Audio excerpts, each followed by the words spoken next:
What's going on, everybody? Welcome back to the channel. Thank you so much for being here. I truly appreciate it.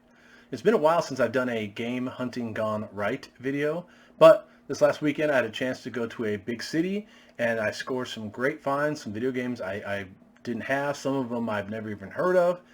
They're pretty dirt cheap too, so I'm very excited. Everybody's kind of feeling the crunch right now. The prices of video games and collecting is still going up while the price coming into the home is still going down. So I'm always happy when I find games that are dirt cheap, in my opinion, even if I've never heard of them or I'm probably never going to play them again. I enjoy getting cheap games to add to my collection and just making it that much bigger and brighter. Anyway, these games, I have heard of probably half of them, and no, there's 7 total, and I've probably heard of 5 of them. There's 2 I've never heard of, but it's all good. Hope you guys like this video. Hope you enjoy my finds out in the wild. Hope it gives you the itch to maybe look for yourself and throw me a bone and give me some tips on any big cities around you that have some great places to collect. Who knows, I may be there one day or I may not. Doesn't matter. Anyway, with all that rambling on, let's get on with the video. So to start out, I have some Atari games. I love Atari, as you can tell, wearing all the Atari merch. This was just a coincidence. It's the first thing I grabbed from my closet, and I love wearing this hat. So anyway, first game is Squeeze Box. Now, I've never heard of this game. Now, this game isn't a fun game. I generally try to build these games up, especially the Atari games, like, hey, give it a shot. I'm not saying don't give it a shot. It's just not a fun game. You shoot the sides, these rainbow bricks coming at you, and you are just trying to keep them away before they squeeze you, i.e. squeeze box, and you have to aim up or down, but it's not instantaneous. It takes a while for the aiming reticle to move up and down, and it's just not a fun game. I mean, the amount of time I've played this game is literally for this video, and I realize it's not that great. So I will make an actual, like a 5-minute kind of, this is how the game is actually played. You watch it speed up, give a little history about it, but don't feel bad if you decide to skip this game. It's not that good in my opinion. The case is pretty pristine though. I gotta admit, for what I paid, I think I paid $1 for this. There is, I say pristine because I'm looking at the front, there is a chip on the back cover, but thankfully it's the back one, so if I can ever find one like this, I can replace it and it'll be fine. But yeah, Squeeze Box. Give it a shot. If you don't want to, it's all good. Next up is Pele's Soccer. Now you may be thinking, this looks like Championship Soccer, because it is.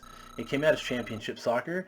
They had some kind of deal with Pele and they changed it, and that's it. It's essentially the same game. This is a 2-player game. I don't mean like 2 people can play, 2 people need to play, because as you can see, the other person doesn't do anything. Now the goalies are controlled by AI, and no matter what you do, no matter how well you are, I don't care if you were Pele himself, you cannot score on this stinking goalie. It is so irritating. The problem is, the second player has to tell the goalie to throw the ball back. So once the goalie gets it, you can't do nothing about it. So unless you have another player, this game's kind of, it is what it is. I'll probably play this game with my son, and I'll make a recording of me just dominating him. But it is what it is. If you're a soccer fan, this is probably not the game you want to play. Moving on. A game that I played as a kid, and I did terrible. I'm doing much better now as an adult. That is Top Gun for NES. Now, this game, you just fly around and you complete missions, you shoot down these planes. I don't know why I considered it so hard as a kid, probably because I was just a dumb kid, but there's a certain angle that when the planes come in, if your plane is at an angle, you can literally just shoot them like fish in a barrel, and it is great. I plan on probably beating this game. I'll make a video of it and post it. Very fun game. I love the cutscenes. Just a great game. Great movies. Great set of movies too. So more power to them. If you get a chance, play Top Gun. All right, what do we got next? Okay, for the N64, we have Bugs Life. Now, I love all the Pixar / Disney games that came out starting in 1996 and whatever they started coming out. Toy Story, the Bugs Life. What's the other one I'm trying to think of? I don't know. I forgot. Monsters Inc. I know Monsters Inc. had a couple. I'm drawing a blank. But anything like that. All the Mickey stuff. Castle of Illusion. Let me slow down a bit. Even that stuff back in the day on the Sega. Those are just such amazing games. And this game is a great game. It is an open world kind of jump and shoot. You collect seeds. You help out your little bug friends. You got to worry about the grasshoppers. You can do a bunch of stuff. You got to collect your name. That's the funnest part, actually, for me. The most fun, sorry. That is the most fun I have, is trying to find the 4 letters of your name. Now, the only downside of this game is you have to remember how to play the N64 controller. It's kind of a headache if you've forgotten how. I'm really excited for that Analog 3D. I'm probably going to pre-order that because I want to get back into playing N64 games. I have original N64 games and I have original N64 controllers, but things are starting to wear out and I don't want to destroy them, and that's how it is. So once you get to playing a little while, you figure it out and it's a fun game.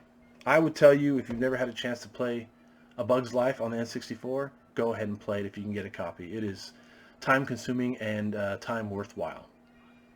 Next up, I found another black box PS1 game in the wild. Now I am trying to complete my collection of black box games. I have about 12 or 13 right now. I don't think it's ever going to happen, but every time I see it, I try it. Now, of course, that game, I was about to say book, that game is Criticom. I know, whoa, hold your applause. I know, jealousy, right? I've got a copy of one of the worst fighting games ever. But the cool thing is, this thing is in great shape. It comes with the manual, back when manuals were pretty awesome. It even comes with the original sponge. How cool is that? Now there's some fraying, but I mean, it's getting old. I will glue those down and give it some second life. Yeah, this was a terrible fighting game, as you can see on the screen. I tried it for probably 30 minutes, and I couldn't get anywhere. The hitboxes are terrible. The AI is just way overpowered. I mean, it just kicks your butt no matter what you do. It can get up a lot quicker than you can, and it just... I bought it because it was a black box game. I will try my hardest to play and potentially beat this game because I love these kind of challenges. But man, it's just the initial playthrough, or the 30-minute play I did was really rough. So, this may end up just on the shelf, and I will talk about it once in a blue moon, but yeah, that's how it is. I've never seen anybody put this on one of their list of, early PlayStation games that were really good, even though everybody thought they were bad. This is generally considered a very bad game. But anyway, moving on. PlayStation 2. We have a game that I had seen a lot, but I've never actually played, and that is Rebel Raiders Operation Nighthawk. So this is a pretty cool game. I like these kind of aerial combat games where you're in a jet and you're shooting down other jets and all that good stuff. I mean, I loved the Ace Combat series. I think, almost all of those games. And that is generally my go-to. Secret Weapons over Normandy. Gosh, that was such an amazing game. Man, I love that game so much. But yeah, this is a fun game. There's a couple things I haven't figured out yet, but that's also because I only played it for maybe 20-30 minutes. I haven't really dived deep into any of these games. I don't know how to reload my machine gun. I'll figure it out. It does it on its own in the video, and I don't know what I did. But yeah, it looks good. It sounds good. I'm pretty sure I will thoroughly entrench myself in this game, given the time and the chance. But there you go. That's Rebel Raiders. Alright, the last game we have is for the PS3. This is Final Fantasy XX2, the HD Limited Edition. Now, I have this combination on like 5 different systems. I have it on the PS3, the PS4, the PS5. I have it on the Switch. I'm pretty sure I have it on Steam. Yeah, I just love Final Fantasy games. Now, there was a time when I did not buy the PS2. I had just got done playing Final Fantasy IX, and I thought, I think I'm all Final Fantasied out. I'm good. And I really had no reason to buy the PS2. And then a couple weeks later, I just got a wild hair, and I'm like, I want a PS2. I don't know why, for some reason. So, I know, for some reason, I don't know why, I like video games or anything. So I buy it, and I got this game, and this game was a really terrible game. I don't know what game it was. I can't remember the name. It was just one of the launch title games, and it sucked. And I didn't play the PS2 for a while. Then I went to my buddy Pete's house, and he had a PS2, and he also had Final Fantasy X, and he was playing it, and I was like, I want to go to there. Like that's the game that I bought this PS2 for. So I immediately went home. I traded in that crappy launch title game I had, and I bought Final Fantasy X. And aside from getting a couple of Omega weapons, I think I beat the entire game, did everything you could possibly do. So, that being said, X2 I did not give it the time of day. I played it for maybe 2 hours, and I just had no desire to play it. In its defense, I spent so much time on X that I think I was kind of burnt out at the time. And it was really only 3 characters, and I was like, that's not really what I want. And by the time I got back into wanting to play Final Fantasy 12 dropped, and that's all she wrote. X2 was relegated to the shelf and was never really played. So I'm excited to play X2 all over again. I think I hear a child walking down the hallway with my phone. But yeah, so I bought this for 12 bucks, and this limited edition comes with a book. Comes some redeeming things that'll probably be already redeemed. It comes with some artwork. There you go. Some artwork, some screenshots, some pretty cool stuff, man. This was well worth it.